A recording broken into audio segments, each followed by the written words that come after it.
Consiglio numero 1. Si può imparare da tutti. È importante non dimenticarlo mai. Negli scacchi è possibile imparare da qualsiasi partita contro un qualsiasi giocatore di ogni livello, ma soprattutto di ogni nazionalità. Più esperienze e bagagli culturali avrai e più sarai in grado di sapere cosa fare ad ogni mossa nel minor tempo possibile.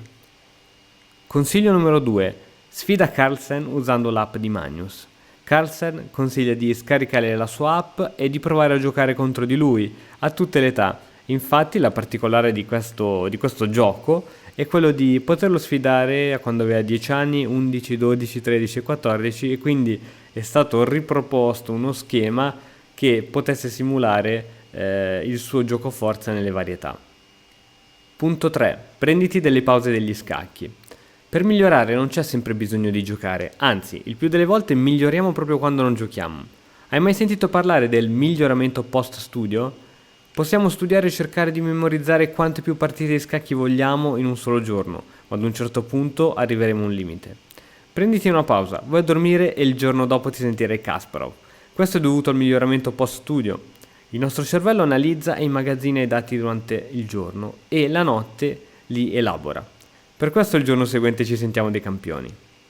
Punto 4. Divertiti quando giochi. Gli scacchi, oltre che ad essere un gioco estremamente bello, sono anche divertenti. Non perdiamo mai di vista il fatto che, essendo un gioco, serve a socializzare e a fare nuove amicizie.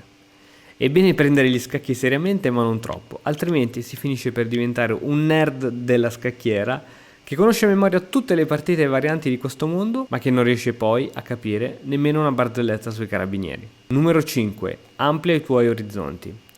Non focalizzarti solo su uno stile di gioco o solo su di un'apertura. Cerca di variare il tuo gioco essendo un giorno un giocatore posizionale e quello dopo tattico. Il giorno dopo ancora sarai invece uno che fa le trappole in apertura e quello dopo ancora sarai un giocatore solidissimo. Carlsen ammette di giocare il più delle volte l'apertura 1 di 4 perché è un'apertura che conosce bene e gli porta pochi rischi. Tuttavia afferma che se utilizzi sempre la stessa apertura non avrai modo di migliorare. Prova qualche volta ad aprire con 1 pedone G4. Punto numero 6. Fai i puzzle. È importantissimo continuare a tenere la mente allenata. Il 90% degli scacchi è formato da pura tattica.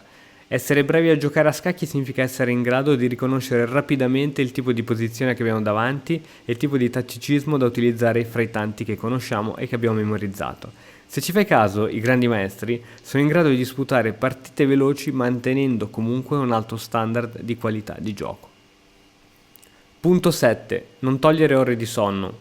Carlsen dice che per mantenere la lucidità nei tornei ha bisogno di dormire 9 ore a notte. Questo è l'unico modo per rimanere sempre sulla cresta dell'onda. Avendo dormito tanto, sei in grado di vedere con estrema facilità i tatticismi e le soluzioni che ci capitano sott'occhio. In caso contrario, non solo potrai perdere occasioni importanti, ma potrai vedere anche tatticismi che nemmeno sono realizzabili.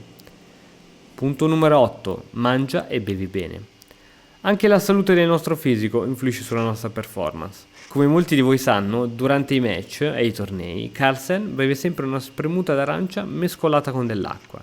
Il cibo salutare non fa bene solo al corpo, ma anche alla mente. Punto 9. Impara guardando gli altri.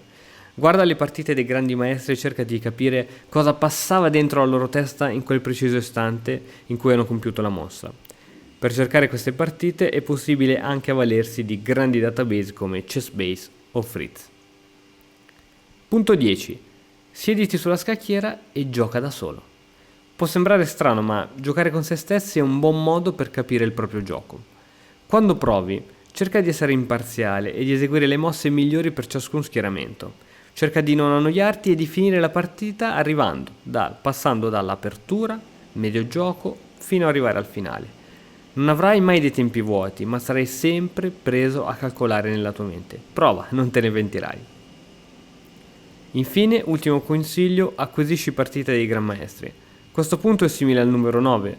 Guarda le partite dei Gran Maestri e fai tue le tecniche che loro adottano. Cerca di apprendere le loro idee in modo tale da impadronirtene e poterle così utilizzare anche nelle tue partite.